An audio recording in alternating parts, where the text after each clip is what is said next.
Good day, eh? We're crossing the border into Canada.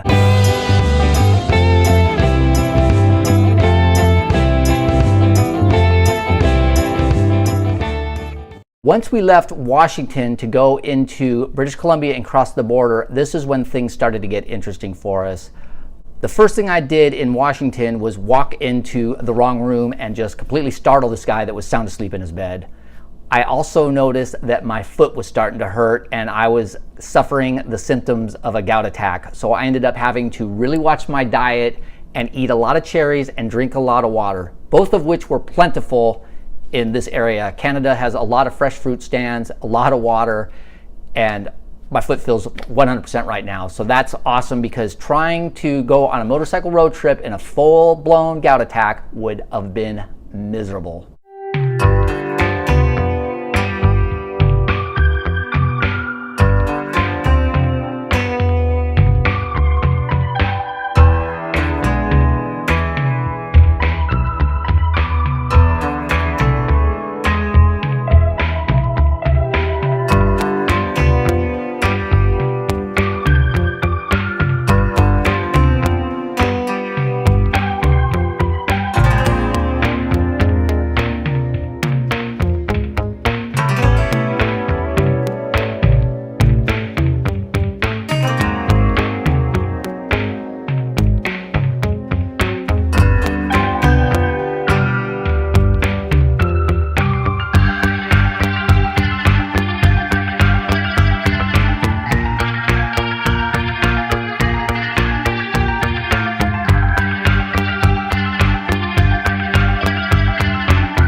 Our first stop, once we got across the border, was Prince George.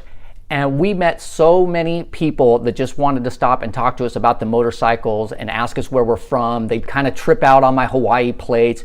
Lots of bikers in British Columbia. As we got further north, the Wi-Fi got scarcer and the weather got colder.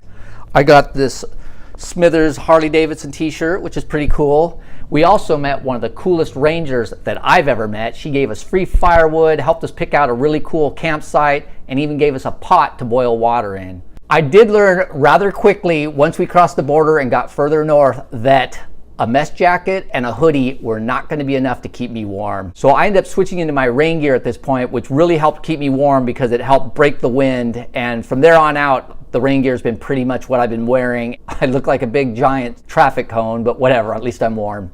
The other thing that we noticed was that we were starting to get followed by meat bees, these little yellow jackets that like to eat the bits and pieces of the bugs that were splattered all over the front of our bikes. All along the roads to British Columbia and along our route were just amazing. Unending timber, as Skidog called it, and just lakes and streams and water everywhere. You would go for miles without seeing another car or another bike. Most of the roads out there were just really beautiful, smooth roads. It was like riding a motorcycle through Disneyland.